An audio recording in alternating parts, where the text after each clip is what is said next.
বীরভূমের মোহাম্মদ বাজারে স্বাস্থ্যকেন্দ্রের মধ্যেই আক্রান্ত নার্স। স্বাস্থ্যকেন্দ্র মত্ত যুবকের তাণ্ডব, মাথা ফাটল ওই নার্সের।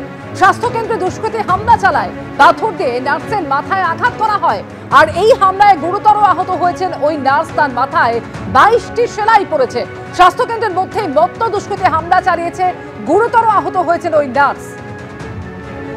সরাসরি কথা বলবো ভাস্কর মুখোপাধ্যায় মুহূর্তে রয়েছেন আমাদের সঙ্গে।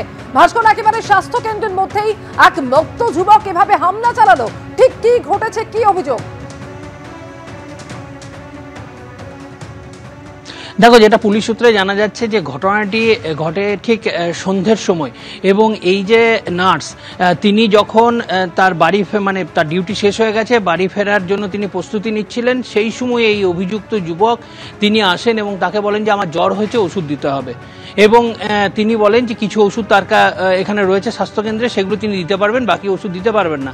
এই নিয়ে তর্কাতর্কি শুরু হয়। তারপরই সে ওখানে ইট পড়েছিল, সেই ইট তুলে তার মাথায় একের পর এক আঘাত করতে শুরু করে এবং সে গুরুতর আহত হয় এবং সে সেখানে পড়ে যায়। তারপরে এই যুবক, যে মদ্যপ অবস্থায় ছিল বলে অভিযোগ, সে তখন সেখান থেকে পালাবার চেষ্টা করে। তারপর স্থানীয় বাসিন্দারা তাকে ধরে ফেলে এবং তারপর মোহাম্মদবাজার থানার পুলিশ তাকে উদ্ধার করে।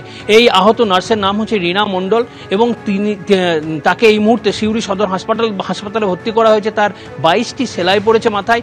এবং তার স্বামী যেটা অভিযোগ করেছেন যে যখন তিনি বাড়ি যাওয়ার জন্য প্রস্তুতি নিচ্ছেন, সেই সময় তাকে আক্রমণ করে এই অভিযুক্ত যুবক। এবং ঘটনাটি ঘটে মোহাম্মদবাজার থানার কাঁইজুলি প্রাথমিক স্বাস্থ্যকেন্দ্র সেখানে।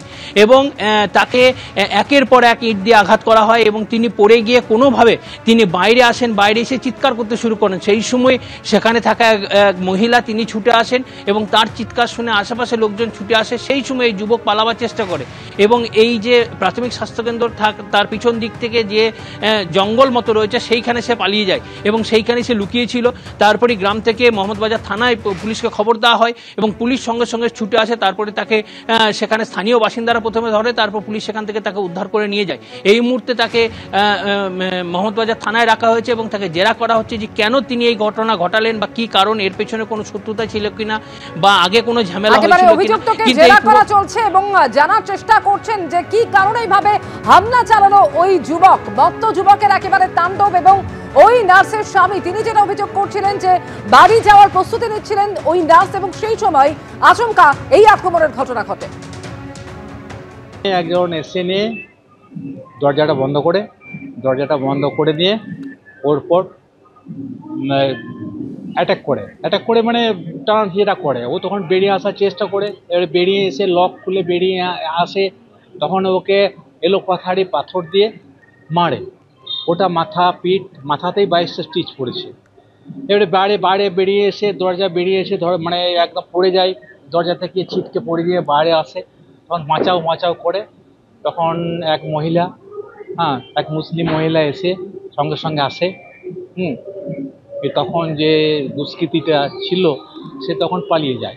ও একটা নির্জন জায়গা আছে পশ্চিম দিকে সাব সেন্টারে, সেই দিক দিয়ে চলে যায়। তারপর পুলিশ প্রশাসন 1-1.5 ঘন্টার মধ্যে ধরেছে এবং আইডেন্টিফাইও হয়েছে। এইটুকুই জানি। কাজে যায়, এখন যথেষ্ট আতঙ্কিত, আর ওখানে ডিউটি করতে পারবে না।